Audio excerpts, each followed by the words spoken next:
పల్నాడు జిల్లా మాచర్లలో సంచలనం సృష్టించిన ప్రభుత్వ ఉద్యోగిని అత్యాచారం కేసులో కొత్త విషయాలు వెలుగులోకి వస్తున్నాయి.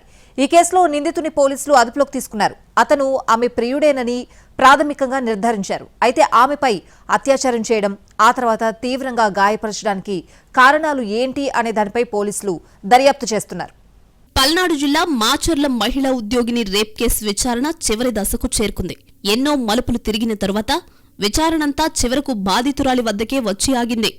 బాధితురాలి ప్రియుడే అత్యాచారానికి పాల్పడ్డాడని పోలీసులు ప్రాథమికంగా నిర్ధారించారు. దీంతో అసలు మిస్టరీ కొద్ది రోజుల్లోనే తేలిపోనుంది.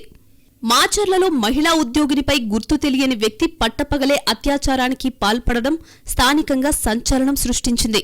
ఒంటరిగా ఇంట్లో ఉద్యోగి ఉండడం గమనించిన గుర్తు తెలియని వ్యక్తి దాహంగా ఉందని నీళ్లడిగాడు.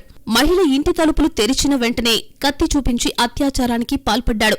అనంతరం మహిళతో అత్యంత దారుణంగా ప్రవర్తించడంతో ఆమె స్పృహ కోల్పోయింది.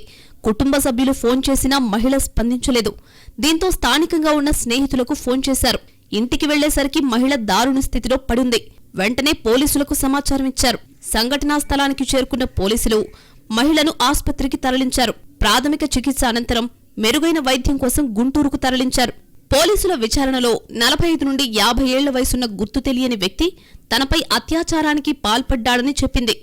దీంతో పోలీసులు మహిళ ఇంటి పరిసర ప్రాంతాల్లో సీసీ కెమెరా ఫుటేజ్ని స్వాధీనం చేసుకుని పరిశీలించారు. ఇద్దరు అనుమానితులు సీసీ ఫుటేజ్లో కనిపించడంతో ఆ ఫోటోలు మహిళకు చూపించారు. తనపై అత్యాచారానికి పాల్పడింది వారు కాదు అని పోలీసులకు చెప్పింది. దీంతో కథ మళ్లీ మొదటికొచ్చింది. మహిళపై అత్యాచారానికి పాల్పడిన సమయం ఆధారంగా సీసీ ఫుటేజ్ని మరోసారి పరిశీలించారు. ఓ యువకుడు ఇంటి వైపు నుంచి వస్తూ ఉండడాన్ని గుర్తించారు.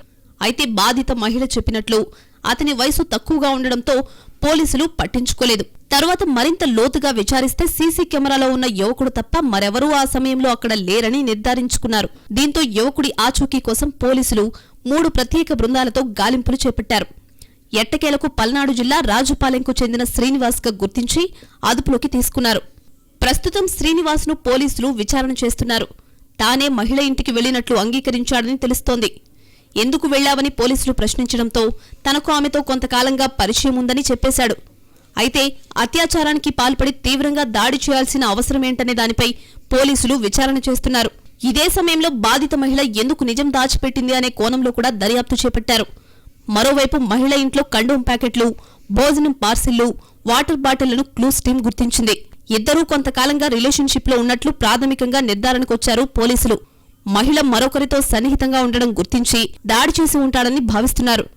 పూర్తిస్థాయిలో విచారణ చేస్తే మహిళా ఉద్యోగినిపై అత్యాచార ఘటనలో వాస్తవాలు బయటకొచ్చే అవకాశం ఉంది. వీలైనంత త్వరగా విచారణ పూర్తి చేసేందుకు పోలీసులు మహిళను విచారించేందుకు సిద్ధమయ్యారు.